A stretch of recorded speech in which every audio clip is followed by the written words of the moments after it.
You know, I remember meeting Isaiah Wynn and some of the guys that were hosting the recruits. And as I met the prospects, I was meeting our players, and that was like, wow, this is real. You know, it's official. And it's been a joy to go back to your alma mater and get a chance to be the head coach. And I think you never quit learning. I think any head coach is to tell you he's been a head coach for 30 years, you still learn things. And that's been the case for me in year 2. I mean, it's been enjoyable. You're much more comfortable, I know that, in year 2 than you are year 1, but you're nowhere near where you need to be either in year 2. I just didn't know if there was like a, you know, the first time that you're taking the fourth down, go for it, that kind of thing. You're like, oh yeah, that's my call. Not really. I mean, the way I looked at it all the years I was a defense coordinator was, what would I do in this situation? I mean, you're already doing it and you're trying to make those decisions. Every game you watch as a coach, you're not watching the ball or a player. You're saying, what would I do here? What would I do there?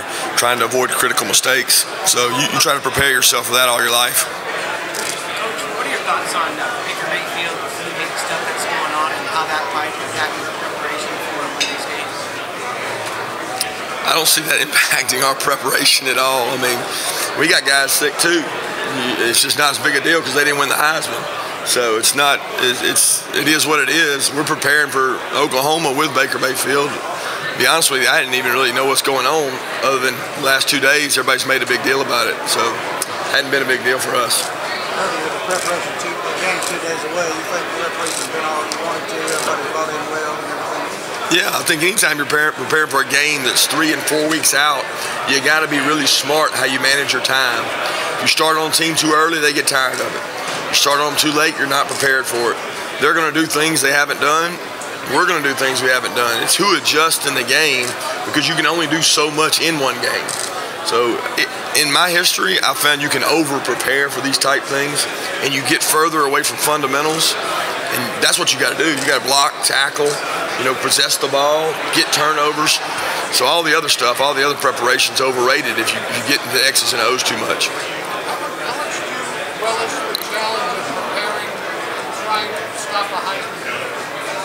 I think you relish the challenge of stopping any great offense. You know, you don't stop a player. You know, they've got a great back that won the Heisman and he rushes for 300 yards a game. You might do great to hold him to 200. You know, they've got a great quarterback who makes unbelievable plays. In every game I go back in his history and watch, he has a wow moment, he has a wow play. He's really good at that. I think it's how you handle those plays and how you handle their success that allows you to be successful. Because he's going to make some plays. So you've got to go out and make your mind up that, hey, when he makes one, how are we going to respond to it and handle that the right way? But it's easier to prepare for that than a team that's 110th in offense because you get your kids more excited.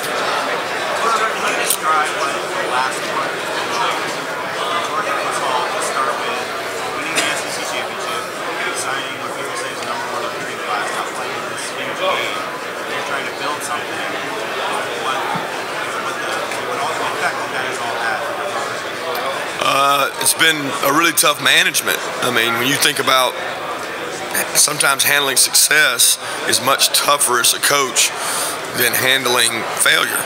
You know, it's easy to coach after you lose to Auburn the first time because you got everybody's attention. You know, you beat Auburn a second time and now you're dealing with a different set of circumstances. And we've had to really manage that with our players. The recruiting really hasn't been a distraction. It was tough having an early signing period, but a lot of that time our players were doing finals, working out, not really focused on Oklahoma until it got time to focus on Oklahoma. And for the most part, we've been working on us up until the last 2 weeks where we started more working on Oklahoma. Do you feel like a lot of coaches have had a big year or two doing that when you were with him? Do you feel like this is where you thought you could be? This is the point when you first got the job? Yeah, I've said repeatedly this year, we look at every year independent of the previous, and our job is to get the best out of our team, our university, our kids each year. And we're trying to get the best out of this group we can get. And that's all we think about. We don't really look at it as, are we where we need to be in year 2? Are we where we need to be in year 3? We just want to get the best out of each team that we have, and every team is different. And what's made this team the most different has been the leaders, the seniors. They've been tremendous. And I hope that every group after will follow some of the same things they did and just make it better. That's the hope as a coach. Coach, the start of games, who gets off to a good start is obviously really important, but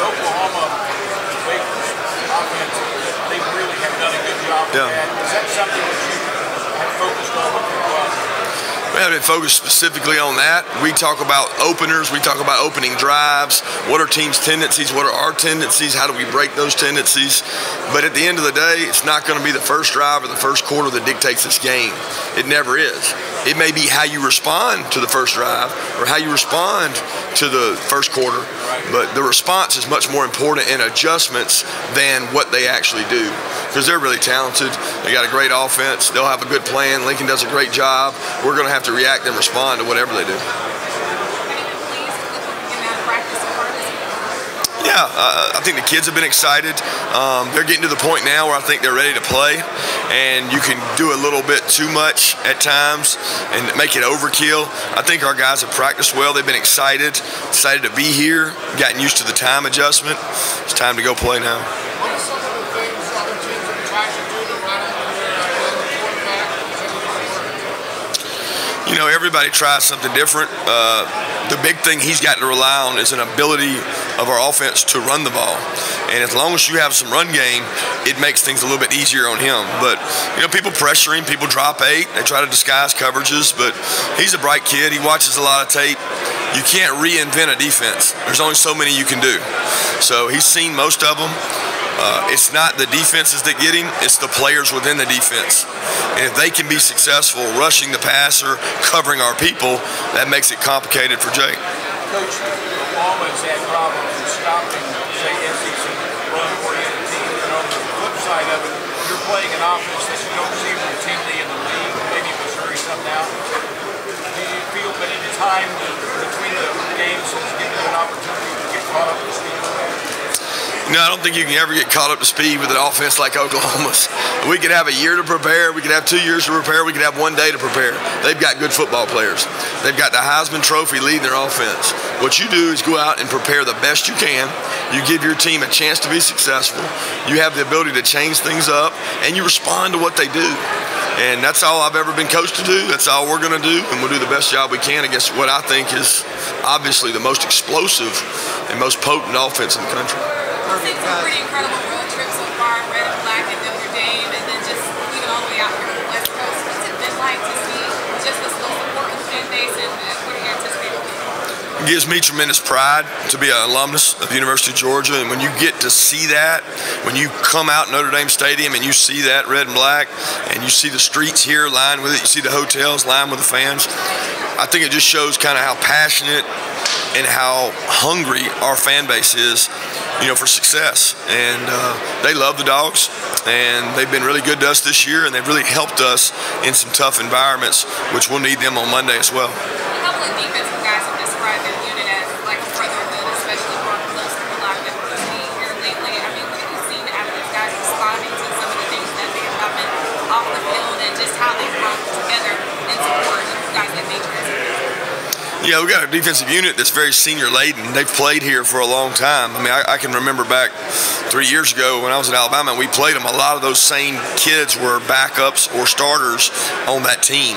So I can't always say that they're the most talented, but I can say they're probably one of the most experienced defenses I've coached. And they've been really great leaders for our offense, for our young offensive players. They set a tone, they set a tempo, and they do have each other's back. But more important than that, they care about each other, and they practice the right way, and they've been a joy to work with. And I think Coach Tucker has really done a tremendous job of bringing out the best in that unit. Speaking of the Georgia legacy, Georgia football legacy, talk about bringing back Terrell Davis and Marty Howard to talk to the kids throughout the year. Yeah, I think anytime you've got a great alumni base, you lean on that, because the message sometimes can become dry, same. So when you bring Amari Harwick in and all the players see him and they recognize, oh my gosh, I didn't even realize he played here. He was a teammate of Coach Smart's. They were good friends, and to see him, that's really special. Garrison Hurst is another one that's just a special Bulldog. Terrell Davis, you know, we got so many good backs. A lot of those kids grew up idolizing Terrell Davis. So to have those guys speak, I think it opens the kids' ears a little better. I mean, they lock in. They're like, wow. They're like, this is a former Bulldog. I could see myself being like him one day, and they're great role models and they're great alumnus. Have you guys seen the inside of the Rose Bowl field yet, or y'all will do a team picture tomorrow? Have you walked through tomorrow? Yeah, team picture will be tomorrow. They'll get to see it then.